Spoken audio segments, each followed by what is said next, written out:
మేము గత ప్రభుత్వం చేసినటువంటి లక్షల కోట్ల కుంభకోణం ఖచ్చితంగా వెలికి తీయాలని చెప్పేసి మాత్రమే మేము అడిగినాం అధ్యక్ష. మేము ఎక్కడ కూడా మా స్వార్థం కోసమో మా సొంతం కోసమో మేము మాట్లాడలేదు అధ్యక్ష. ఎంతసేపు ఈ రాష్ట్రంలో భారతదేశంలో అతిపెద్ద కుంభకోణం అయినటువంటి ధరణి కుంభకోణం మీద న్యాయ విచారణ మాత్రమే అడిగినాం తప్ప మేము ఎవరిని ఉద్దేశించి మాట్లాడినటువంటి సందర్భం లేదు అధ్యక్ష. ఈరోజు నేను ఒకటి అడుగుతా ఉన్నాను అధ్యక్ష, భూభారతి చట్టం ద్వారా ధరణి తప్పిదారులను దిద్దుబాటు ఎప్పటిలోపల పూర్తవుతాయి. ఎందుకంటే కొత్త ప్రభుత్వం ఏర్పడ్డాక ఈ రోజు వరకు ధరణిలో ఉన్న పోర్టల్ పని బాధ్యతలు ఎన్ఐసికి ట్రాన్స్ఫర్ చేసినట్లుగా తెలిసింది అధ్యక్ష. మరి వారు తండ్రి పేరు, జెండర్ పేరు, కరెక్షన్, కులం పేరు, జీపే రిజిస్ట్రేషన్లకు అనుమతించినట్టుగా సమాచారం ఉన్నది అధ్యక్ష. కానీ నిజానికి జరగవలసినటువంటి కొన్ని పనులు అధ్యక్ష, పట్టేదారు పేరులో ఉన్నటువంటి తప్పులు, విస్తీర్ణంలో దొరికినటువంటి తప్పులు, భూమి రకం, కాస్తు కాలం, కౌలుదారు పేరు, పట్టేదారును నిషేధిత జాబితా నుంచి తొలగించే పనులు, పార్ట్ బి డిజిటల్ సంతకాలు పెండింగ్ లాంటివి ఇంకా చాలా కూడా మరి కరెక్షన్ జరగాల్సిన అవసరం ఉన్నది అధ్యక్ష. వాటిని ఎప్పటిలోపల మరి కరెక్షన్ చేస్తారని మాత్రమే మేము అడుగుతా ఉన్నాం అధ్యక్ష.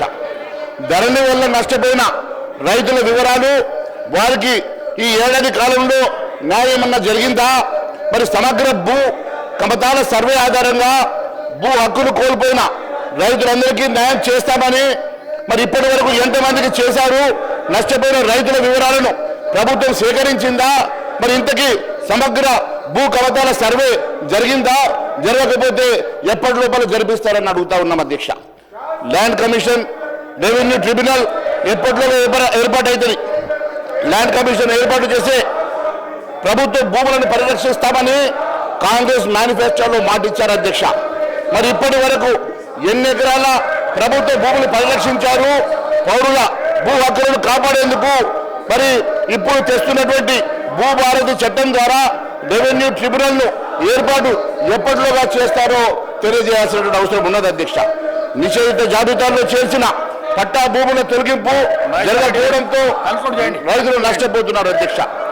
నిషేధిత జాబితాలో చేర్చిన పట్టా భూములను కాంగ్రెస్ అధికారం వచ్చిన 100 రోజుల్లో తొలగిస్తామన్నారు కదా. మరి ధరణి పోర్టల్ పై 5 సభ్యులతో కమిటీ 2023 డిసెంబర్ 9న వేశారు. ఈ కమిటీ వేసి ఏడాది దాటింది కదా. నిషేధిత జాబితాల్లో 13 లక్షల ఎకరాలు ఉన్నట్టు సమాచారం.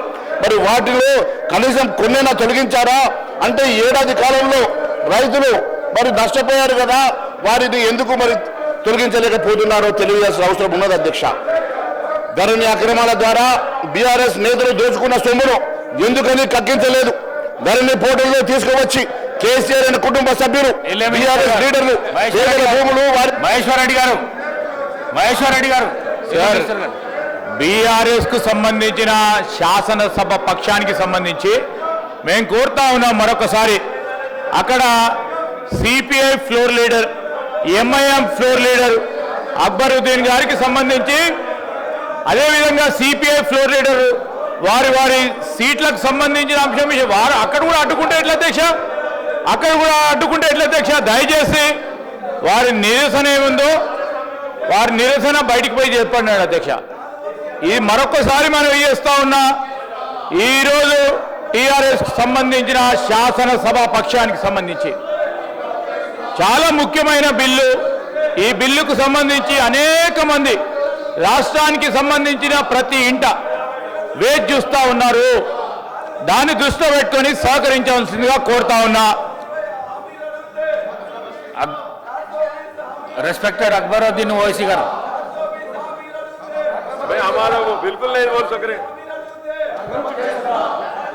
కన్క్లూడ్ చేయండి. మహేశ్వర్ రెడ్డి గారు కన్క్లూడ్ చేయండి. एक मिनट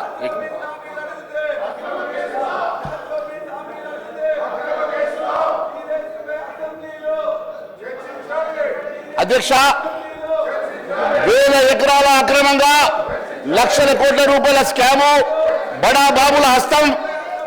మరి ఈ అంశాన్ని సిబిఐకి ఎందుకు విచారణకు ఆదేశిస్తలేరు నేను గౌరవ ముఖ్యమంత్రి గారిని మీ ద్వారా అడుగుతున్నా.